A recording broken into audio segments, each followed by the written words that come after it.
Na kwingineko ni kwamba mashindano ya wachezaji wanaoishi na ulemavu ambayo yanaendelea katika mji wa Uturuki yamefikia siku ya 3 leo, huku Kenya ikitamba zaidi kwa kutoa medali kadhaa kwa kitengo cha wanaume na wanadada. Ripota wetu wa michezo Boniface Kimanzi yupo nchini Uturuki. Hebu tuungane naye atueleze ni kipi kinachotokea upande huo. Kimanzi, kama unanipata, tujuze kwa kina zaidi.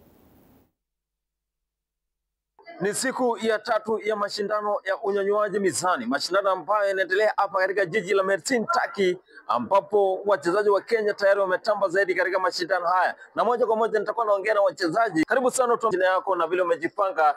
Mashindano yamekuwaje kwanza siku ya leo? Mashindano yamekuwa vizuri, tumeanza kwa kasi mno na tunatarajia matokeo yawe mema. Mchezaji mgani wa jingani ambaye umesikia ambaye amekupatia uzito sana katika siku ya leo? Mchezaji kutoka nchi ya Ukraine, nasikia amefanya mazoezi, lakini tutapambana. Mashindano ya siku ya leo imekuwa vizuri, imeenda vizuri. Nashukuru Mungu kwa hayo.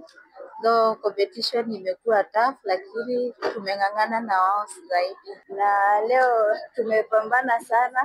Wachezaji tumekuwa wengi na lazima tuzolee nchi yetu medali.